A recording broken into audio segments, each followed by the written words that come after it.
Welcome back to the channel. Today's video is going to be kind of a recap on some of the things that I've done to the Chevrolet Impala. I know that a lot of you kind of came to the channel after I got the Crown Vic, so for those of you that haven't had the time nor the desire to go back and look at some of the past videos, today is kind of a quick recap on some of those videos that were done in the past, and if you see something that's kind of interesting, you can go back and check it out. If not, hey, at least you get the gist of it, right? So, yeah, let's get started.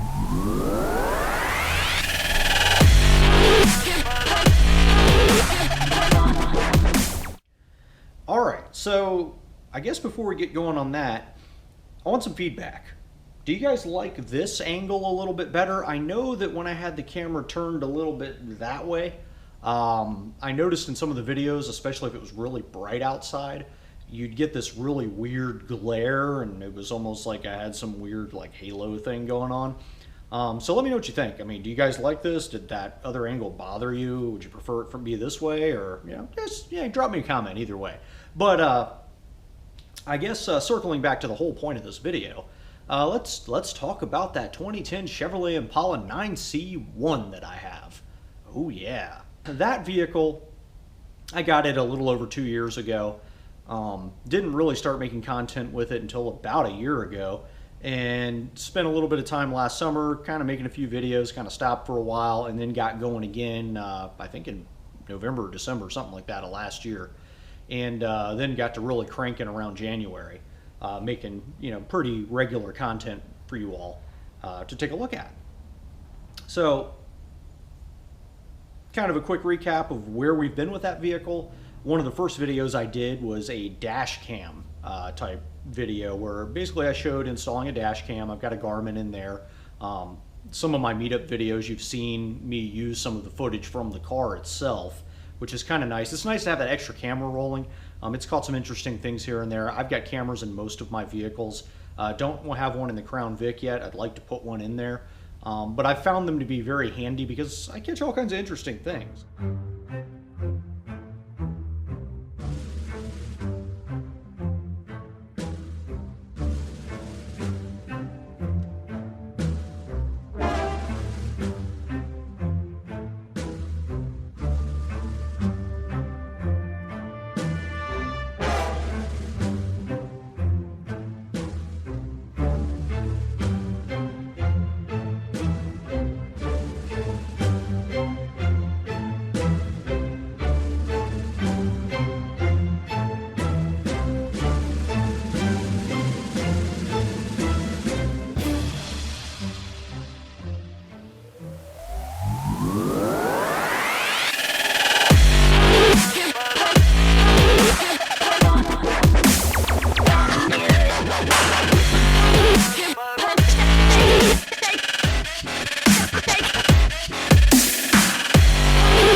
To see how one of those little Garmin dash cams go in, that would be one of the very first videos I did. There's also a video talking about when the car came out of the auction, how dirty it was. Fun fact, you might actually see that same video on another channel that I run out here on YouTube. So this isn't my first go around messing around with this stuff. This is the first time I've done a vlog type video where I actually talk at the camera, get really interactive. Most of my other videos are more of observing the environment type stuff. So where I'm just kind of pointed at something that's going on, showing you guys what it is and moving on. But yeah, so there's an auction video out there that kind of shows what the car looked like when I picked it up. That kind of stuff, or I should say fresh from the auction type video. So you guys can go check that out if you want to. Some of the other stuff that I've done, as you guys know, I've started going to the junkyard looking for repair parts for that vehicle. There wasn't really anything catastrophically wrong with it. One of the bigger headaches I had was a battery cable. So one of the fun things that I ran into was the actual cable end that hooked to the battery didn't attach very well. So what would happen is the connection would get just a hair loose. I think it was on the negative terminal, and it would prevent the car from starting. So I actually went to the junkyard and found a battery connector off of another Impala that was built differently, and then I got to figure out how to remove that from the car's electrical system and then add it to my car's electrical system. So that was kind of an interesting learning experience for me, and it also solved the problem of the car not starting regularly. Then some of the other things I've done are some minor repair type things. I went and tried to figure out how to disassemble my back seat. The reason for that is if any of you do purchase a used law enforcement vehicle, even if you bought it from a second or third owner, you may want to take apart the back of that car. I'm sure many of you that are watching my videos have either come from Crown Rick or some of these other, I guess, TheCopCar YouTubers. And as you can see on Crown Rick's videos, he finds some bizarre stuff in there. Everything from, kind of fun things like, literature and just kind of goofy stuff, leftover lights, those, kind of fun stuff. But some of the things that he finds that, you don't want to find are, like drug paraphernalia. And if you happen to live in a low-income area and you have not torn your car apart to make sure that you don't have that crap stuffed in some crevice or, place underneath a seat or whatever, if I were you, I would rip the back of your car apart and just make sure there's nothing tucked away, because, if you get pulled over and the K9 alerts on it, guess who owns that? You do. You won't be that guy, because what does every person say that gets caught with drugs to the cop? It's not mine. I mean, you might have a little bit of ground to stand on being it's an ex-cop car, but you're going to sound like every other person with that kind of stuff when they're trying to get out of it. So if you have one of these vehicles, it's in your best interest to make sure you check every little nook and cranny the best you can. Unless you completely rip the entire car apart, you're not going to find every little nook and cranny, but at minimum, I would pull the bottom of your seat out, the back of your seat out, and some of the trim panels in that general area, anywhere where you can reach real easily from the back seat. And one of the things I wanted to do with the Impala, of course, was to remove the back seat and make sure there wasn't anything, tucked underneath of there. And that led me on this odyssey of figuring out how to get the seat out, and that turned into a couple of videos of just trying to figure that madness out because my little pull tabs were tucked underneath the seat or broken. So I've also done some other little repairs like the weather stripping around the door. There's an inner fender liner that had to be replaced because it had rubbed free and kind of fallen down into the tire a little bit. So there's little things here and there, and of course I've found some antennas because I have 2 antenna mounts that came with the car, and I figured instead of just leaving them there or trying to figure out how to pry them off the car, why not put a couple of antennas on there? So I've got a couple. I've got the little salt and pepper shaker antenna, a little white one, I guess. I've got a couple of different, like a little short stubby wire antenna, a longer wire antenna, and one that I guess is kind of like this long with a little black piece in the middle. I don't really know what it's for, but just thought it looked neat, so I threw it on the car. But yeah, I've got the little salt and pepper shaker and the one antenna on the top right now.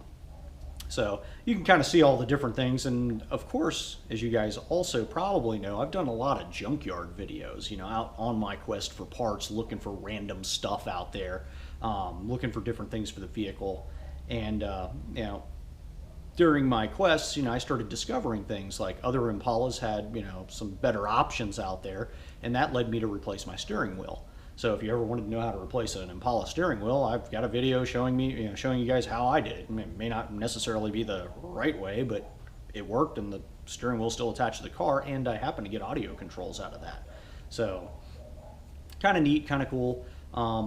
Definitely, makes me happy to be able to do those kind of things.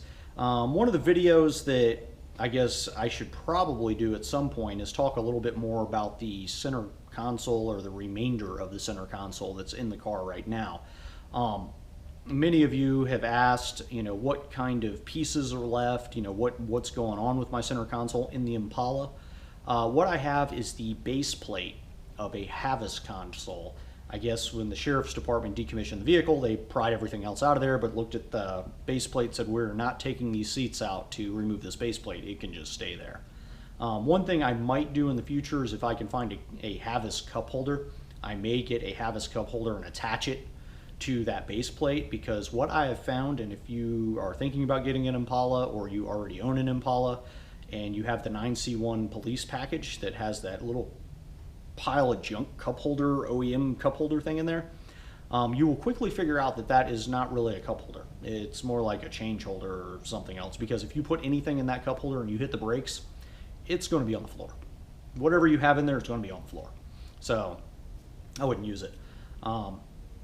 And as for just flat out removing that thing, I wouldn't do that either, because underneath of that cup holder, kind of back behind it a little bit, is what GM calls a crush box, and it's basically like a little metal box that's between the seats.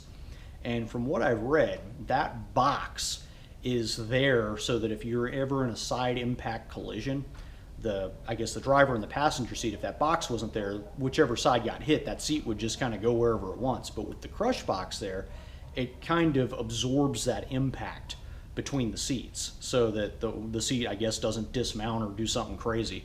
I'm sure there's some sort of interesting engineering thing behind that, but if you do have an Impala and you decide you're going to start ripping things out, don't pull that metal crush box, because that's there to help you survive a car accident. So I did, when I got the car, it came with, I guess, the stump for a center armrest, a Havas center armrest. So basically I had the pole and the little, I guess, the gear to tighten an inner pole with. I didn't have the armrest or that top pole that, I guess, seats into the lower pole. I don't really know how to describe that. I'm sure there's all kinds of horrible, horrible references that can be used to make fun of whatever I just tried to say, but you guys get the point. What I did is I actually went and got a new old stock Havas armrest and just basically plugged it in, tightened it down, and been happy ever since. Other than that, you guys are probably curious, what are my big plans for the Impala? Don't really have any crazy wild plans for it. Before I got the Crown Vic, I was actually kind of interested in maybe creating some sort of replica vehicle out of it, years down the road, maybe getting some period correct type stuff, maybe getting a Liberty light bar, that kind of stuff. But now that I have the Crown Vic, I don't really have that desire, because I've got everything I could ever want in the Crown Vic, and the bonus of it being a slick top, so I don't have to worry about weird holes in the roof. So that's kind of neat. The only downside on the Crown Vic is it really needs a paint job, because paint flake. Which, circling back to the Impala, the paint on that car stays on pretty good. It's got some rough spots from where the decals kind of got torn up when they were taking them off, but other than that, the paint's in great shape, at least in my opinion, for old police vehicle. So I guess that should be a pretty good little recap on some of the stuff that you guys may or may not have missed through some of the videos in the past relating to the Impala. I'm sure there's a couple other little things that I've probably forgotten to cover, but that pretty much is the gist of it. I put a dash cam in it, repaired a bunch of random stuff, changed the battery cable, figured out how to take the back seat out. Fun side note, the back seat, you could probably switch that out for I think like an LTZ seat, or one of the ones that actually has the fold down rear seat, because there is a space to make a pass through if you wanted that. So that's kind of an interesting thing if anybody's ever kind of thinking about that and they want to be able to have that seat fold down to put stuff in there. You could potentially do that. Yeah, so did some seat stuff, did some minor repairs, like the fender liner, some of the weather stripping, things like that. Oh, and I changed the dome light a couple of times. The dome light that was originally on there was kind of damaged, had some like hairline cracks in it, things like that. So I pulled the cover off, put a new cover on, and then I actually got lucky and got the LED one. So I just switched the whole thing out, put it in, and been pretty happy with that one. It's a red and a white light, which is kind of cool. So everybody calls it a ticket light. I just call it a dome light, but yeah, people are going to be correcting me probably 3 or 4 times in the comments saying it's a ticket light, you idiot. But yeah, that's the light I'm talking about. Oh, and I changed the spotlight. That was the other thing I've done. I have changed the spotlight on that. I had an issue with flopping, where basically the spotlight would flip around backwards and smack the mirror when you're going down the highway. And that's from, there's a wedge piece that's actually attached to the rod that goes through your window, where it connects to the little handle. And when that wedge cracks and wears out, it doesn't like hold the actual spotlight in place real well. So if the wind hits it just right and it gets just enough force, it'll flip around. And anybody who's ever had this happen, it'll scare the crap out of you the first time it happens. When you hear that thwack of it flipping around, you almost think that you've lost your spotlight. So anyway, I hope that you guys appreciate that kind of, well, it's getting kind of long now, recap on everything I've kind of done to the Impala. As time goes on, I may do some other things to it. I don't know. I'm thinking about different ideas that are running through my head on what I want to do. I definitely got to replace the headlights. As you can see in some of the prior videos, I've tried to clean them. They ain't cleanable. But hope you appreciated the this whole me talking at you guys and kind of filling you in on stuff you may have missed. If any of that stuff sounds interesting, there may be a video related to it. Well, everything except for the center console stuff. I haven't done a video on that. But all that other stuff, there's videos back in the past if you want to go check them out. If not, and don't worry about it, at least you know what I've done. Anyway, appreciate you stopping by. Appreciate you watching the video. Thanks for the likes. Thanks for the comments. And the storm should be rolling through a little to my west, that Hurricane Michael thing. I'll be on the very, very, very outskirts of it. It'll be tearing up the panhandle. I'm over in the Tampa Bay area, so we'll be getting some rain bands. Hopefully it won't be too rainy, but I know there's going to be some storm surge things, but I'm far enough away from the water where I don't think it's going to bother me too much. So I'll catch you guys on the next video, hopefully in a few days. Love to all of you.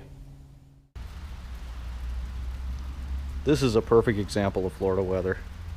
You can see the rain, and it's sunny out. I mean, you can see the sun like right there, and it's raining. Look at this.